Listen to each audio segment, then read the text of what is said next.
வணக்கம். திறமைந்து பிரமை பரிசில் பரீட்சை 2002 ஆண்டு வினாவப்பட்ட வினா ஒன்றை பார்வையிடுவோம். ஒரு நரி கோபமடைந்து ஆமை ஒன்றை நீரில் தள்ளிவிட்ட போது ஆமை நீரில் அமிழ்ந்து இறந்து போனது.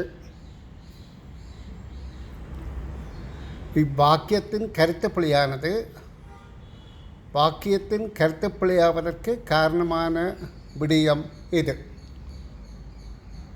வாக்கியத்தில் 3 வகையான பிழைகள் இடம்பெறலாம் என ஏற்கனவே கற்றிருக்கின்றோம்.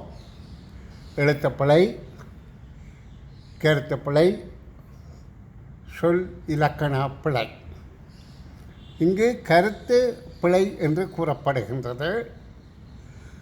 அந்த கருத்து பிழையான காரணம் தரப்பட்ட விடையிலே எது என்று ஆய்வு செய்தால், ஆமை நீரில் அமிழ்ந்து இறப்பதற்கு இடமில்லை.